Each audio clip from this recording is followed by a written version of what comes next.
Episode 13 orphanage. युवान इस वक्त अपना बेड ठीक कर रहा था। तभी बाथरूम का दरवाज़ा खुला और ध्रुव बाहर आया।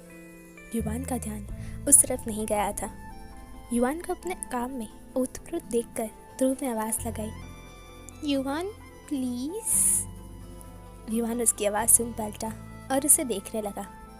ध्रुव ने अपने होठों को गोल कर एक पाउच बनाया हुआ था। वो अभी अभी नहा कर आया था।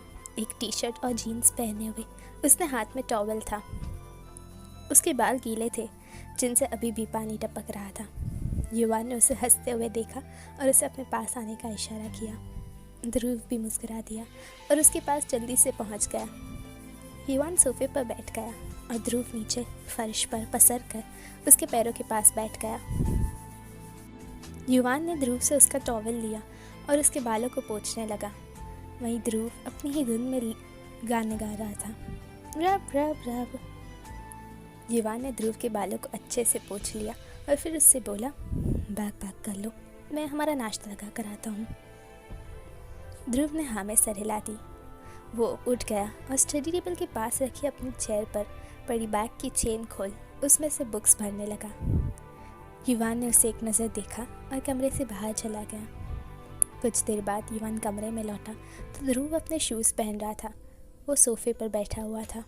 युवान अपने घुटनों के बल उसके पास बैठा और नाश्ते की प्लेट सोफे पर रखकर ध्रुव की शूलेस बांधने लगा। वहीं ध्रुव मज़े से नाश्ते की प्लेट जिसमें पोहा था उसे उठाकर खाने लगा।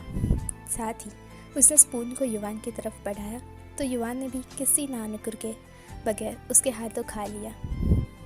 दोनों कुछ देर में रेडी होकर कॉलेज के लिए निकल गए। RV flat. आरवी यानी रितेश और वीरेन। ये फ्लैट उन दोनों के कमाई पैसे की जोड़ तोड़ कर बनाया गया था। कमरे में बेड पर रितेश और वीरेन एक दूसरे से लिपट कर सो रहे थे। दोनों इस वक्त बिना किसी कपड़े के थे। वीरेन का सर इस वक्त रितेश के सीने पर था और हाथ उसकी कमर पर लिपटे हुए। वहीं रितेश ने भी उसे अच्छे से अपनी बाहों में कस रखा था। तभी किसी के फ़ोन की घंटी बजने से दोनों की नींद खराब हो गई। वीरेन कसमसाते हुए सिकुड़ कर फिर एक बार रितेश में ना मुंह छुपा कर सो गया, जबकि रितेश ने जैसे तैसे कर अपनी आंखें खोली और फ़ोन स्क्रीन को देखा। उस पर डेविल नाम फ्लैश हो रहा था। रितेश ने पढ़ा तो उसकी सारी नींद एक पल में उड़न छू हो गई। वो उठने लगा पर फिर वीरेन के खुद पर सोए होने की वजह से उठ ना सका। उसने खुद का सर पीट लिया और हाथ फैलाकर अपना फ़ोन उठा लिया। रितेश ने कॉल रिसीव करके कहा, हेलो सर।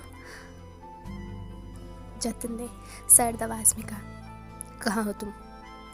रितेश ने सुना तो उसका दिल मानो अभी के अभी सीने से निकल कर धड़कने लगेगा। उसे जतिन से बहुत डर लगता था। उसने हकला कर कहा, सर मैं तो अपने घर पर हूँ।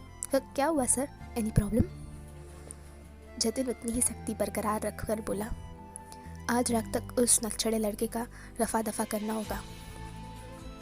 रितेश ने सुना तो उसकी आंखें फैल गईं और वो हैरानी से जोर की आवाज़ में बोला, क्या? उसकी इतनी तेज़ आवाज़ सुनकर वीरेन भी डर के मारे उठकर बैठ गया। पर जतिन, जिसने अपना फ़ोन कान से लगा रखा था, उसने अपने फ़ोन को कान से दूर कर दिया और कान में उंगली डालकर खुजाते हुए बोला, इतना ज़ोर से क्यों चीख रहे हो? मेरे कान के पर्दे फट जाएंगे। रितेश हड़बड़ी में बोला, सर ये आप क्या कह रहे हैं? उसने आपका क्या बिगाड़ा है? जतिन ने गहरी सांस भरकर कहा, जितना कहा जाए उतना करो। एक काम करो, उसे मारना मत, जिंदा रखना, पर ऐसा डराओ कि हमारे काम में आसानी हो जाए और वो खुद ब खुद अपने कदम पीछे खींच ले इस जंग से। रितेश ने एक राहत की सांस ली और बोला, ओके सर। काम आज रात तक हो जाना चाहिए। और तुम कहाँ हो? जल्दी ऑफिस पहुँचो, बहुत काम है। रातें रंगीन करनी होती है और सुबह काम करने के लिए। So get back to work right now. इतना क्या है? उसने बिना रितेश का जवाब सुने फ़ोन काट दिया। वही रितेश हेलो बोलता रह गया। उसने घूर कर फ़ोन को देखकर कहा, इसकी तो वीरेन उसके बदलते बदलते भाव देख रहा था। उसने रितेश का हाथ पकड़कर कहा, क्या हुआ? रितेश ने उसे देखा और उसे खींचकर अपने सीने से लगाकर बोला, वही किसी पीटी स्टोरी ऑफ खून खराबा। वीरेन ये सुन रिलैक्स हुआ पर फिर थोड़ा सवालिया भाव से बोला, इतनी सी बात के लिए तुम ऐसे ज़ोर से क्यों चिल्लाए? ये तो हमारा रोज़ का कारोबार हो गया अपने बॉस के कारण। रितेश ने उसे बाहों में कस कर कहा, कुछ नहीं, बस इस बार जिसे मारना है वो बहुत अच्छा लड़का है। बावजूद सर को पसंद नहीं, क्योंकि वो उनके रास्ते के आड़े आ रहा है, इसलिए मारने की धमकी देने को कहा। तो जब सर ने मार डालने को कहा तो थोड़ा झटका लगा। वीरेन सोचते हुए बोला, ओ। रितेश उसके बाल सहलाकर बोला, अच्छा चलो अब रेडी हो जाओ, वरना मेरे डेविल बॉस और तुम्हारे अकड़ू बॉस हमें कहीं का नहीं छोड़ेंगे। वीरेन ने सुना तो उसका मुंह बिगड़ गया, जिसे देखकर रितेश खिलखिलाकर हंस पड़ा।